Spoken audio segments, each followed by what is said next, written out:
नमस्कार, दीपाज कुकिंगमध्ये खूप खूप स्वागत. आज आपण बनवणार आहोत पाटोडी रस्सा. जेव्हा घरात काहीच भाजीचे नसल्यास तेव्हा ही भाजी एक उत्तम पर्याय ठरेल आणि सर्वांना आवडेल याची गॅरंटी. चला तर मग सुरू करूया. आधी आपण पाटोडी बनवून घेऊ. त्यासाठी कढईत एक चमचा तेल घातलं आहे, थोडंसं जिरं घातलं आहे, 1/4 टीस्पून सर्वांचं मेजर घ्यायचं, मोहरी थोडीशी घातली, थोडंसं अर्धा चमचा तिखट, थोडीशी हळद घातली 1/4 टीस्पून आणि अर्धा ग्लास पाणी घालून घ्यायचं. पाणी लगेच घाला, नाही तर सर्व साहित्य जळून जाईल. आणि चवीपुरतं मीठ घालायचं आणि थोडंसं कोथिंबीर वरून घालायचं. एक उकळी येऊ द्यायची. सर्व साहित्य मिक्स करून घ्या. एक उकळी आली की 1 वाटी बेसन घालायचं, अर्धा ग्लास पाणी आणि 1 वाटी बेसन आणि सर्व साहित्य एकसारखं मिक्स करा. गॅसची फ्लेम लो असू द्या.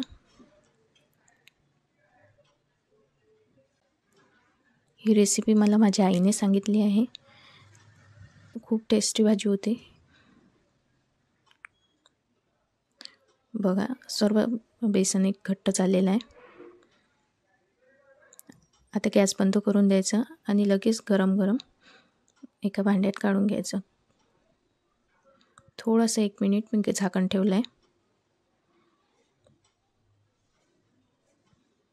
सर्व साहित्य मिक्स करून घ्या. आता लगेच काढून घ्या. एका भांड्याला मी तेल लावून घेतलं आहे. भांडं कोणतंही घेऊ शकता आणि गरम गरम सर्व साहित्य एका याच्यात काढून घ्यायचं, म्हणजे ते लवकर सेट होईल. थंड झाल्यावर ते व्यवस्थित सेट होत नाही. आणि याला पटापट असं दाबून घ्यायचं.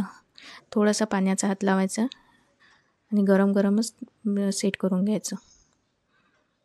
आणि नंतर याच्या वड्या पाडायच्या. बघू शकता आपल्या इथे वड्याच्या छान. याला येतो थोडा वेळ असंच ठेवून द्यायचं. आता रस्स्याची तयारी करू. त्यासाठी 1 टमाटर आणि 1 लसूण थोडंसं भाजून घ्यायचं. टमाटर आणि हे लसूण भाजल्याने त्याची चव वेगळीच येते. आता एका पॅनमध्ये कांदा 2 बारीक चिरलेले कांदे घेतले.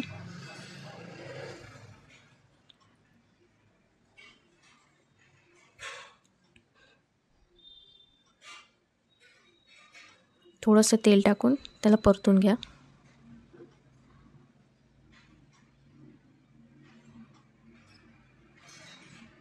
गोल्डन ब्राऊन झाला की त्याच्यात थोडं खोबरं टाकून द्यायचं.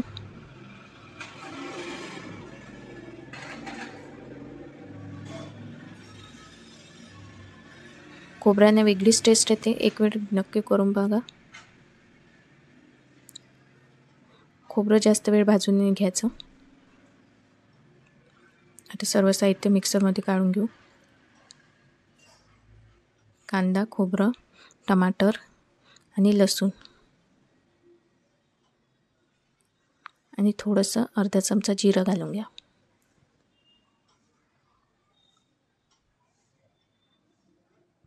आता याला बारीक मिक्सरमध्ये छान पेस्ट करून घ्या. बघू शकता छान पेस्ट तयार झाली. आता एका कढईत 4 चमचे तेल घातलं आहे. तेल थोडं जास्तच असू द्या, म्हणजे छान रस्स्याला तर्री येईल. 1 तेजपत्ता घातला आहे आणि आपण जे बारीक केलेलं मिक्सर आहे ते सर्व घालून घेऊ.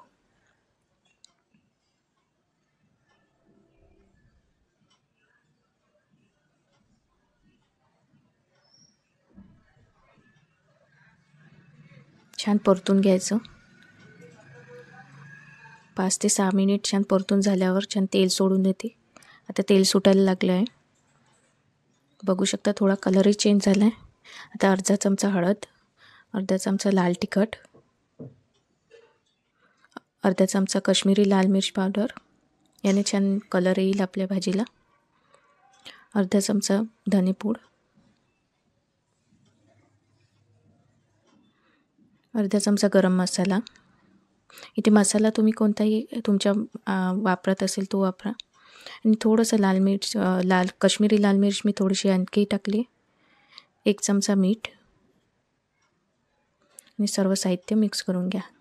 2-3 मिनिट परतून घ्यायचं. जास्त वेळ नाही परतायचं, नाहीतर आपला मसाला जळून येईल. आणि आता याच्यात पाणी घालूया. 1 ग्लास पाणी घातलेलं आहे मी, नंतर थोडंसं आणखी घालून घ्यायचं.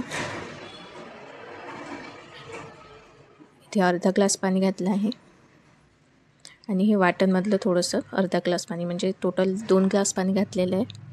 2 ग्लासला थोडंसं कमी येईल.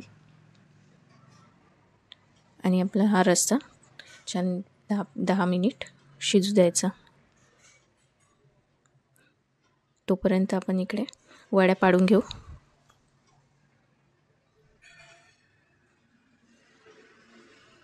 वड्या तुम्ही कोणत्याही आकारात तुमच्या मनाप्रमाणे पाडू शकता, चौकोनी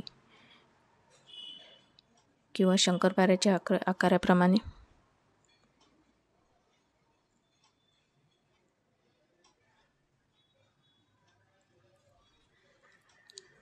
इथे मी भाजी 2 ते 3 व्यक्तीसाठी पुरेशी आहे एवढी बनवली.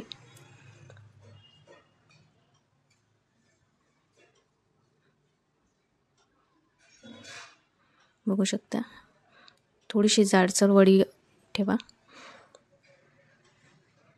छान आपली वड्या पाडून घ्यायच्या. आता हे सर्व वड्या एका काढून घेऊ आपण साईडला.